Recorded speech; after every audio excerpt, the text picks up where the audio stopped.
আসসালামু আলাইকুম। SR math ফাউন্ডেশনের পক্ষ থেকে সবাইকে স্বাগত জানাচ্ছি। অষ্টম শ্রেণী বৃত্তি পরীক্ষার রেজাল্ট প্রকাশিত হয়েছে এবং ইবতেদায়ী পঞ্চম শ্রেণী দাখিল অষ্টম শ্রেণীর রেজাল্ট প্রকাশিত হয়েছে। অনেকে রেজাল্ট দেখতে পারছে না, কিভাবে রেজাল্ট দেখতে হয় সেই বিষয় নিয়ে আলোচনা করব আমি।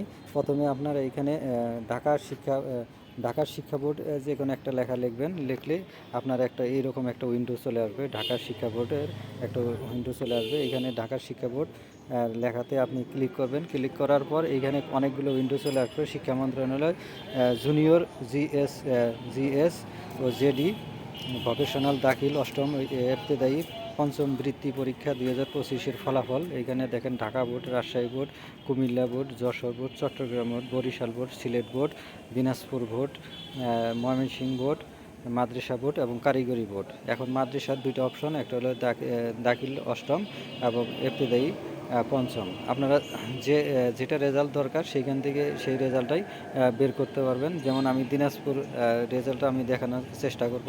এই যে দেখেন দিনাজপুর, এখানে পিডিএফ অপশনে ক্লিক করার পর আপনাকে একটু ওয়েট করতে হবে। ওয়েট করার পর এখানে পিডিএফ ফাইলটি আপনার ওপেন হবে। আপনার মোবাইলে অবশ্যই পিডিএফ অ্যাপসটি থাকতে হবে যাতে ওপেন করা যায়। ওপেন হওয়ার পর আপনাকে এই রকম একটা উইন্ডো চলে আসবে। দেখেন এখানে লেখা আছে board of intermediate and secondary education Dinajpur JSC examination 2025 student list for scholarship talent pool ভিত্তির ইয়াটার লিস্ট আগে দেওয়া আছে। এখানে রংপুর সদরে, যেমন রংপুর সদরে দেওয়া আছে নেম অফ স্টুডেন্ট। এখানে বলা আছে যে এখানে স্টুডেন্টের নাম দেওয়া আছে রয় অনু, ওনার ঠিকানা এখানে দেওয়া আছে, দ্য মিলেনিয়াম স্টার স্কুলের স্টুডেন্ট উনি।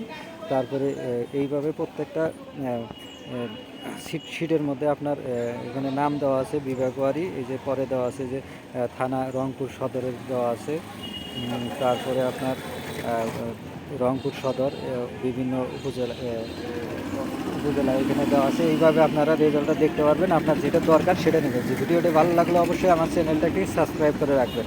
ধন্যবাদ সবাইকে ভিডিওটি দেখার জন্য।